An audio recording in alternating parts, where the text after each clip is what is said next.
Hello dear student, आज हम online class में बीए पार्ट सेकंड के रिसोर्स ज्योग्राफी प्रश्न पत्र की बात करेंगे।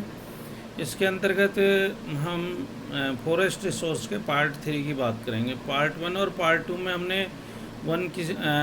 किसे कहते हैं और मुख्य रूप से वनों को प्रभावित करने वाले भौगोलिक कारक कौन कौन से हैं या और कारक कौन कौन से, उनके संदर्भ में समझा है।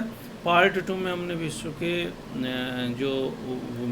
में जो वन पाए जाते हैं उनके वर्गीकरण के बारे में, उनकी विशेषताओं के बारे में विस्तृत रूप से समझा। पार्ट 3 में कि जो फॉरेस्ट रिसोर्स है डियर स्टूडेंट, मुख्य रूप से वन संसाधन की कैसे उसका संरक्षण किया जाए, कैसे उसको बचा के रखा जाए ताकि आने वाली पीढ़ियों के लिए सुरक्षित रह सके तथा पर्यावरण को भी सुरक्षित रख सके। इसी संदर्भ में कुछ ही उपाय हैं इनके संरक्षण के, जिनके बारे में हम विस्तृत चर्चा इस वीडियो के माध्यम से करेंगे। जो संरक्षण के जो उपाय हैं डियर स्टूडेंट, उसमें देखिए मुख्य रूप से कि वनों की अत्यधिक कटाई के 4 दुष्परिणाम सामने आए हैं, इसलिए हमें संरक्षण की देखिए आवश्यकता पड़ेगी। क्योंकि वनों के अत्यधिक काटने से तो भूस्खलन और भूमि कटान तथा मृदा अपरदन जैसी समस्याओं का सामना करना पड़ता है। मानव निवास की भूमि भी भूमि कम होती जा रही है और कृषि करने की भूमि कम होती जा रही है। कृषि के उत्पादों के लिए मिट्टियों की उर्वरता शक्ति भी घटती जा रही है। वनों के काटने के कारण भूस्खलन और भूमि कटान तथा मृदा अपरदन हो रहा है। इसके कारण से मानव निवास की भूमि कम होती जा रही है डियर स्टूडेंट। किसके कारण से? भूस्खलन और भूमि कटान और मृदा अपरदन के कारण से कृषि की भूमि कम हो रही है और साथ में कृषि के उत्पादों के लिए उर्वरा मिट्टी भी इस भूस्खलन, भूमि कटान और मृदा अपरदन से घटती जाती है। तो यदि वन होंगे तो ये समस्या उत्पन्न नहीं होगी। दूसरा कि वनों की अत्यधिक कटाई के कारण बाड़ों का प्रयोग बढ़ता जा रहा है। जनधन का इससे विनाश होता है। बाढ़ के कारण से मानव बस्तियों के बढ़ने के साथ पशुधन मनुष्य को भी इससे डियर स्टूडेंट क्षति होती है जब भी बाढ़ आती है। तो लकड़ी निर्माण उद्योग में कागज़ की लुगदी, नकली रेशा, प्लास्टिक आदि के लिए कच्चे मालों की तरह प्रयुक्त होता है, वह दिनों दिनों कम होता जा रहा है क्योंकि वनों के अंधाधुंध कटाई कर दी गई है।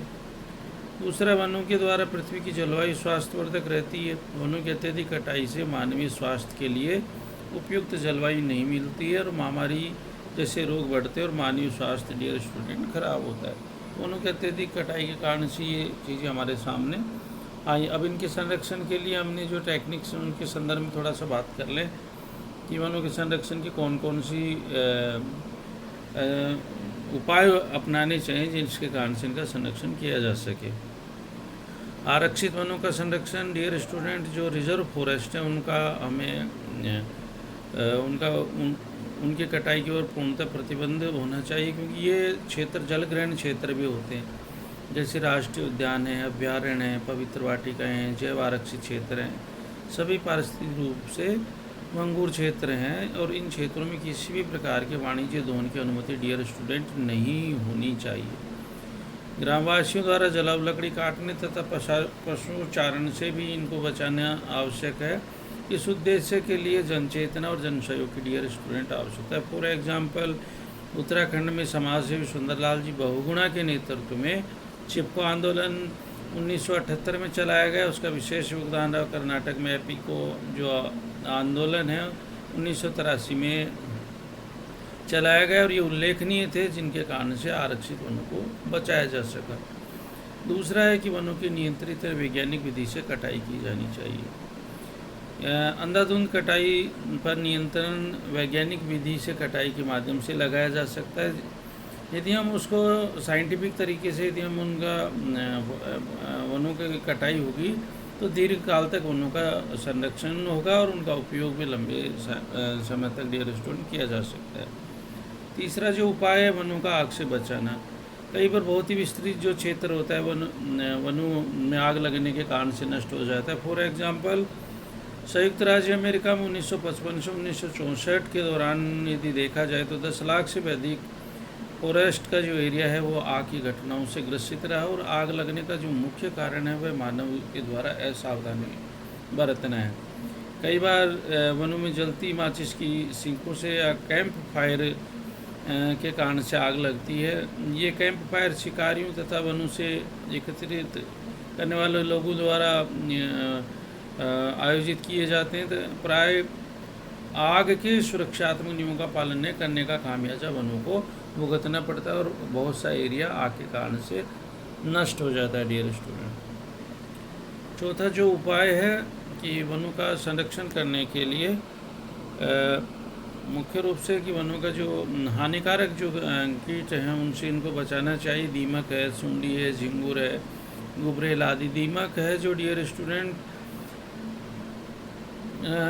वृक्षों की लकड़ी को खाकर कमज़ोर बना देती है। सूंडी, झिंगुर तथा गुबरेला आदि हानिकारक जीव अंकुरित बीजों, छोटे पौधों और वृक्षों की नई पत्तियों को खा जाते हैं।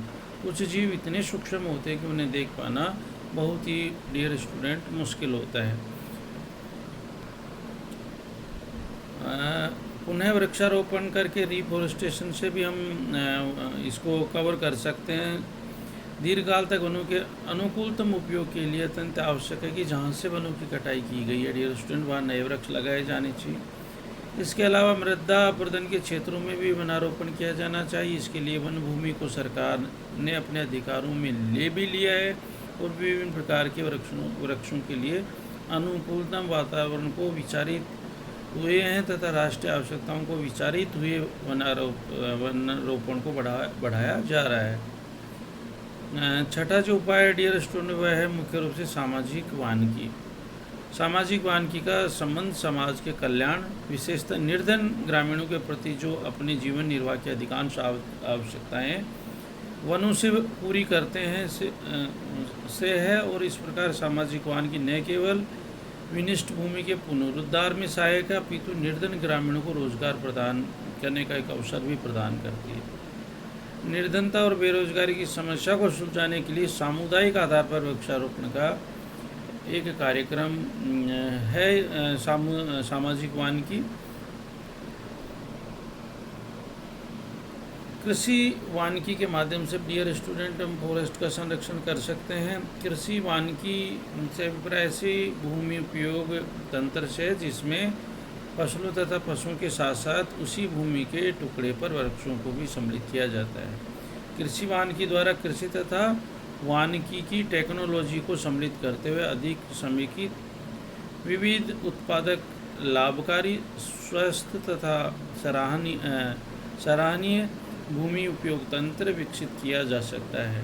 यह व्यवस्था कृषक तथा पर्यावरण दोनों के लिए लाभकारी डियर स्टूडेंट होती है।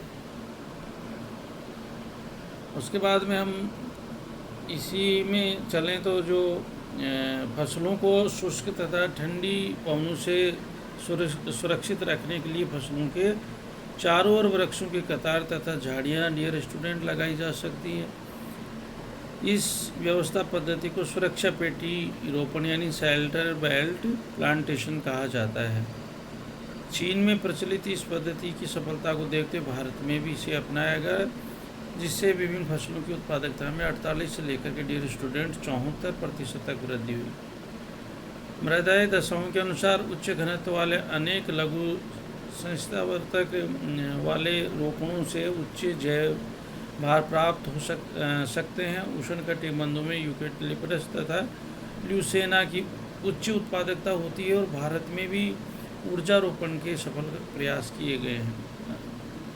वन संवर्धन पशुचारण व्यवस्था के अंतर्गत घासों, जड़दार फसलों तथा वृक्षों का समेकन किया जाता है और इस पद्धति में वृक्षों तथा झाड़ियों की बहुउद्देशीय किस्मों का डियर स्टूडेंट चयन किया जाता है। आर्द्र भूमियों में कृषि वानिकी हेतु फसलों की सेलिकेस, बेबीलोनिस, मोरिस एल्बो, एबिकोलस आदि प्रजातियाँ समझाई गई हैं डियर स्टूडेंट। तो सामाजिक वानिकी के माध्यम से भी हम वनों का संरक्षण डियर स्टूडेंट कर सकते हैं। Thank you dear student.